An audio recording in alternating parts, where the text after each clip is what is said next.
So I am here with Dayna Abraham, who I've gotten to know quite well over the last several years. Dayna has a business called Calm the Chaos, and it's all about teaching parents to become great parents, even if they've got the most challenging kids. Dayna's been in my mastermind for 3 years now, something like that, about 3 years. Yeah. So I've gotten to know her business, gotten to know her very well. Dayna's running an amazing business. And so, Dayna, welcome. Glad to Thank have you you for here. having me. I'm so excited for this. Yeah, so there's so many different things we can talk about here. And I thought one place we would start is you've got this book coming out. You've been working hard at this book. As we're recording this, it's just about to launch into the world. It's it's an exciting time as an author. But you have a very, very successful business where you sell courses, you have membership, you've worked with a lot of people, having just tremendous success. So could you just talk a little bit about why you decided to do a book now at this point within your business?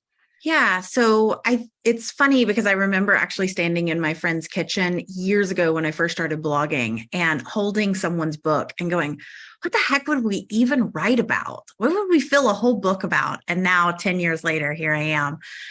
But I think what happened is I created the program from scratch. I launched it using, PLF and put it out into the world, started with 25 people, then 50, then 125. And then it just kept growing and growing into thousands. And each time we would iterate the process and make it easier for people to get results. And one thing that I really want is for this methodology to get into the hands of as many people as possible. And I know that not everybody is a course person, not everyone is an online workshop person, and not everyone joins coaching programs, but a book is really accessible. It can go in libraries and schools, and it became where it was really easy to make a goal. I want this book in every home and classroom in the world. So there's my goal, right? And so now it's something tangible that I can tell if it's in homes, if it's in classrooms around the world. One of the things that I love about your work and about this book is, in my experience, what sells books over the long run, what creates a long run bestseller, a long run, a book that just does really, really well is word of mouth. And I think this book is a book that is going to have great word of mouth because parents are going to want to read this, and they're going to share it with their friends. They're going to share it with their parents, or grandparents are going to share it with their kids. So it's got tremendous word of mouth built right into it. Mm-hmm. And so I'm looking forward to seeing the long run success. And one of the things I really love about this is Dayna, for everyone out there, Dayna is famous in our, I think probably among a lot of people, but within our mastermind group, of her ability to take visual notes. That her notes, I don't know if you have any that are handy, but she does. I have a couple here if you want. Yeah. She just I can does share some of it. Yeah. Like, so in our meeting, she'll be taking these visual notes and then she'll share them with people. But then at some point you decided to do basically the same thing within your book. Mm-hmm. Could you talk about, to me, just as a creative person, as someone who considers himself a bit of an artist in the big picture sense, where in the process did you decide you were going to do that in the book? And could you show some examples from within your book? Yeah, absolutely. So it started out, I doodled growing up when I was supposed to be paying attention. I got in trouble for putting the lines on the side of the paper. I never considered myself an artist or an illustrator. And when I found visual note taking, it put everything into place. And so it made it easier for me to remember what I was learning. It made it easier to share the information with my team after I'd go to the mastermind. And I started using it to teach all of my lessons, my launches and my workshops and my courses all have doodles in them. And I have one big example right here. I keep this huge notepad. I wasn't planning on this, so it's not on a good one, but I keep a huge notepad beside me. And this is how I do my webinars, my workshops, everything. And I can walk people through what I'm thinking. And when I went to write the book, this is kind of a little secret. I don't tell very many people, but I didn't actually read a book until I was a junior in college. I loved the idea of reading. I loved the thought about reading. I loved learning, but every time I read a page, I had to reread it 5, 10, 12 times because I would forget what I had read. And later I learned, oh, that's undiagnosed ADHD. And so what I have learned is the visual notes, the doodles, list space in lots of white space in the books help me access, and audiobooks are super helpful for me. And so I wanted to make a book that was incredibly accessible for the most overwhelmed parent. And when you're overwhelmed, your ability to process information goes down. And so I wanted to make it just a no-brainer. They could pick up the book, they could skim through it. And I've gotten the chance to watch a couple people pick up the book in early editions, and they're able to just thumb through it, stop on an image, and gather something without even reading the whole book, which just makes me feel so good that they're able to implement it in their life immediately. Could you show, do you have a book handy? So I have a couple examples. So we have a lot of frameworks. This is my, this can even be used with customers. So this is the understanding that we call this the behavior funnel. So it's all about why kids do what they do, why people do what they do.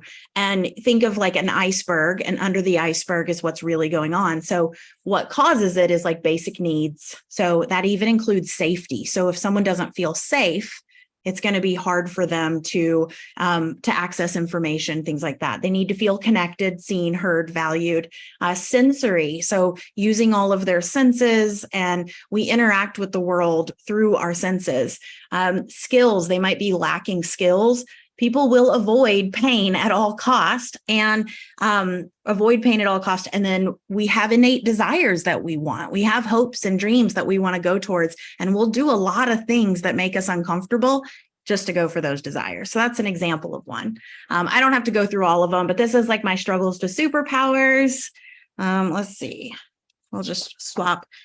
These are for, got notes on them, but just examples of connection, what connection is, what it isn't. Here's some examples of desires. So there's over 400 of these in the book. Wow. Yeah. Wow, it's amazing. So could you just, let's maybe rewind. I probably should have started with just giving a little bit of like your overall framework of your approach within your work and within the book. Yeah. So what I found is, because I lived it myself and being an educator myself, I found that parents felt like they either had to go all in and get a PhD in parenting to parent their kids, or they gave up all their agency to the experts to tell them what to do. And so I wanted to find a happy medium, something that was easy to implement even in the worst situations. And so what I did is I kind of dug into the science of behavior, the science of connection, communication, relationships, and psychology, and started saying, what are the most basic building blocks? And there's 4 basic building blocks. And if you think of a Venn diagram and they all meet in the middle, you've got connection, understanding, empowerment, and then you as that one safe, grounded person. And so for a long time, I taught just the framework to parents, and we got a lot of results. We had parents who were going from meltdowns all day with their kids to, being able to solve problems. Their kids were advocating for others at school, but we still had a lot of people who were getting stuck. And what we realized is they just couldn't access the information, even though they'd learn it. They couldn't implement it. And so we then coupled the framework with what we call the roadmap. And so there's 5 stages, and that's what the book is. It walks you through each of the stages of going from survival mode to thriving as a family. And we apply that framework at each stage so that it's building on itself. And that very first stage is when things are really rough and things are hard. And because you've known me for a while, like I've gone through some stuff. And so being able to have a plan in those worst moments is really important until you can get to a point where you can be proactive. And so I love the surviving to thriving. Could you talk a little bit more about that, and some of the results you've seen and what that looks like? people? Yeah, so surviving to thriving is this idea of, a lot of advice out there starts with best case scenario. Like, here's how to raise resilient kids. Here's how to have a great family. But it doesn't talk about what do you do when your kid's refusing to go to school? What do you do when you have a teenager who's starting to experiment with drugs? What do you do when you have a kid who, no matter what you try, no matter what strategies you do, you just can't connect with them. You're struggling to understand them. You're fighting with them all the time. What do you do then? And so that's that survival mode. And then thriving as a family is this idea that you're creating a collaborative environment where everyone's voices are heard and respected and valued. And you're creating plans and solutions that work for everyone, not just parent top down and not just kid bottom up, right? It really is coming up with solutions that work for everyone involved and having a deep understanding and compassion for everyone involved. And so what that looks like in real life is we had this one student or parent who came to us and she was ready to give up. And when I say ready to give up, she was ready to be done with all of it. And she was hiding in her closet, in her pantry, food pantry, because she just was like, I should not be their mom. There's got to be someone out there that's better than this for my kids. And so she was contemplating what life would be like for her kids if she was no longer here. I mean, it was bottom of the line, right? Dark tunnel. And through the program, we worked through the different stages, and not only did she rebuild her own confidence, her own calm, not only did she start to be able to build relationships with her kids, you're going to love this part, she actually, when they started creating plans together, she found that her kids had an entrepreneurial spirit. And so together as a family, they created a business that creates jewelry that memorializes child loss. And so they were able to work together. One kid would make the packaging and one kid would put the jewelry together, and, another one would put them in put it in and do the shipping labels. And together they collaborated and worked together, and they now problem solve through anything they're going through, not just working together to build a business, but also just as they hit new levels, teenagers going to school or mom going back to work, whatever it is, they're able to work through that really well. How does that feel to be able to make that impact? It's unbelievable. Like, I'm sitting in my studio right now and you can't see it, but it's full, the wall is full of pictures that look like this. These are very real families. So this is Beth and her son, and they're very real families who were told that they were the problem, or who were told that their kids were broken and lost causes, or they were struggling. They didn't know what to do next. And they came to us, and now they are literally thriving as a family. Their kids are speaking up for themselves, speaking up for others at school. And it's unbelievable. And they're the ones doing the hard work, right? I'm just here to facilitate for them, but they're the true heroes here. Like, they are just doing a massive, amazing work in this world. And the ripple for generations to come is huge. It's amazing. Yeah. Incredible. So now that we're grounded in those results, let's talk about credentials and because I love this topic. I just love this. Because I've got 0 credentials in my line of work. I guess I took a couple marketing classes in college about 30 years ago. But let's talk about the idea of credentials. And that is like a burn in my side, Jeff. So it's a hard one for me. For the longest time, I had so much imposter syndrome because I was just a mom or just a teacher. And being a teacher is a credential, but I didn't have a master's, so I couldn't put letters behind my name. And people are looking for those letters. It doesn't matter if it's LCW, it doesn't matter if it's MD, it doesn't matter. They're looking for a letter. And I didn't have any letters behind my name. And it took a really, really long time for me to realize that those letters would change the trajectory of how I'm able to serve my people. So instead of letters, I have experience. I've been in the trenches. I've come out on the other side. And I have the unique ability to take a lot of complex information and simplify it into its simplest form. So when parents are stressed out, they can access that information. We all have a lot of great books on our shelves, especially as parents, and it's hard to open them because even though they have great information in them, it's big words about polyvagal theory and about the parasympathetic nerve and all these things. And you're just like, okay, am I going to science class or am I learning how to parent my kid? And so I now know that I couldn't do the work I do if I had letters behind my name, because I would have the curse of knowledge and I wouldn't be able to simplify the language. I wouldn't be able to speak the language of the people who need my work the most. And I mean, like I said, you have the credentials of the results, and you've had how many thousands of people? Oh my gosh. Could So you it guess? depends on how you want to categorize that. So people who have gone through our programs and paid us money to go through any of our programs, we have more than 10,000 people who have gone through any number of our programs. If you're talking about people who have been through our PLF launches, we're looking at more than 500,000 people. Wow. Yeah. Amazing. Yeah. Amazing. So could you, before we started, we were talking a little bit about balance and like entrepreneurial balance, especially within families.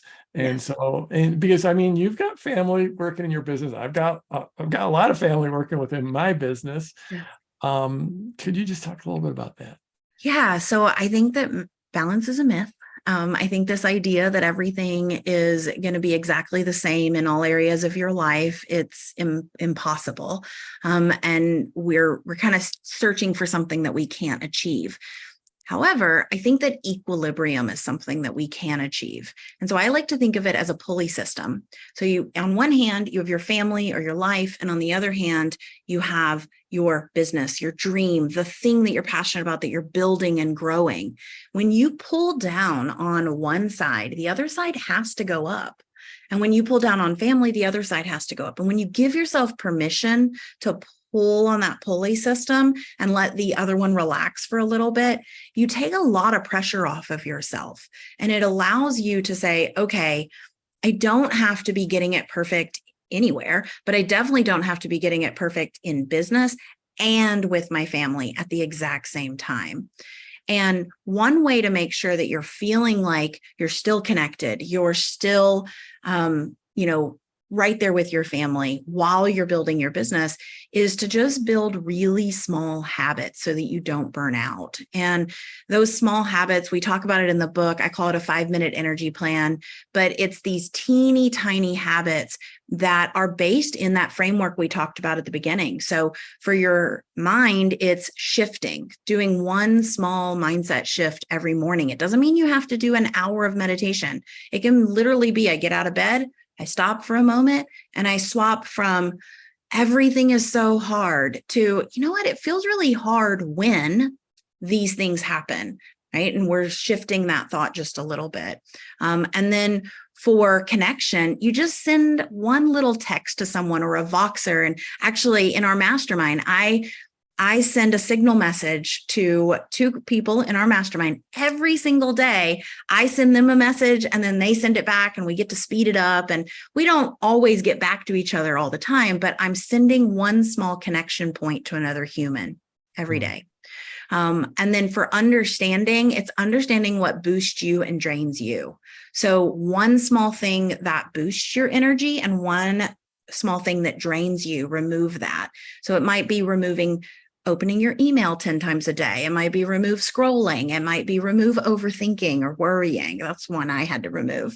And then adding in something really small, like stepping outside and getting a big, deep breath of air, or taking a drink of water, or taking your vitamins even. And then the final empowerment piece is this idea that, people think we've got to do a Peloton ride a day, or we've got to go for these massive hikes. And if we are already struggling with that equilibrium, we might beat ourselves up because we're not also taking care of our body. So I always just say move more today than you moved yesterday. So if that means today I'm going to walk around my kitchen table, when we were at like our worst, that's what it was. Walk around the kitchen table 1 time. Tomorrow I'll walk around it 2 times, and then the next day 3 times. And eventually I was able to leave the house and walk the block.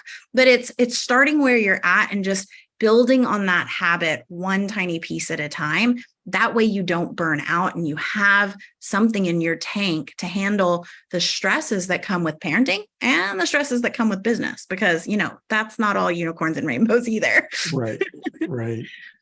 Yeah. I mean, it strikes me that this book is very much about, it's about managing yourself first. Mm-hmm. And then manage your relationship. And 100%. yeah, and it strikes me that a lot of this would actually just apply beyond the family. It does. Eventually, that's my dream, is that, we have Calm the Chaos for all these different avenues, but we'll start here. Yeah, calm the chaos for your team. Yep. Calm the chaos for yourself in your marriage. And we've seen people use it in all aspects. Once they come into our world, and they come usually for one kid, they could have 8 kids, but they're coming for that one kid that's just a little more challenging than the other kids. And then they end up using it for their marriage, and it saves their marriage. We've seen them heal relationships with their parents or friends. We've seen them use it in their businesses. We use it in our business with our team. We live and breathe this framework every single day. Okay, so Dayna, there's going to be a lot of people watching this that the book will be a fit for, that they might be parents or grandparents, or they want to use it to lead their team. But there's also going to be some people watching that they might have big platforms, and it might be appropriate for them. They might want to have an interview, have you on their podcast or their whatever. So I would like you to, because I've seen you do this before so many times, I want you to just tap into, every author wants their book to sell, right? Every author does. But what does this book really mean? What does it mean to you, and what does it mean to the world? What is the impact that you want it to have? So I believe that this book, the purpose behind it really is, it's to create a more accepting and compassionate world, one person at a time, whether that's someone on your team, whether that's someone in your own household, whether it's a stranger on the street. At our last mastermind, you had us ask these questions. I guess it was 2 times ago. You had us ask these questions at the table. And what superpower would you want if you could have a superpower? And I thought for a long time, and people are saying they want X-ray vision and they want to be able to read people's minds and all this stuff. And I said, what I want more than anything in the world is, I would love the gift to be able to walk into any room, be able to walk down the street, be able to be at the mall, be able to be in an airport, and someone who feels down about themselves, someone who doesn't feel good enough, someone who feels like they're broken or don't fit, that they just know that they're okay, and that they're seen, and that they are valued for who they are. And that's my wish. That's my wish for this book. That's my wish for the world, is that every human knows that they are enough, that they are seen, that they are valued, and that they are important just as they are. Yeah. So Dayna, by the time this goes out, the book should be available. What does it look like? They're in the background holding up for us. Let's see it. Calm the Chaos. Go get it. Go check it out. Dayna, it's always great to talk to you. It's Thanks great for coming talking on with me. Congratulations on the book. I'm so looking forward to seeing this fly and make such an impact in the world. Thank you so much. Bye-bye.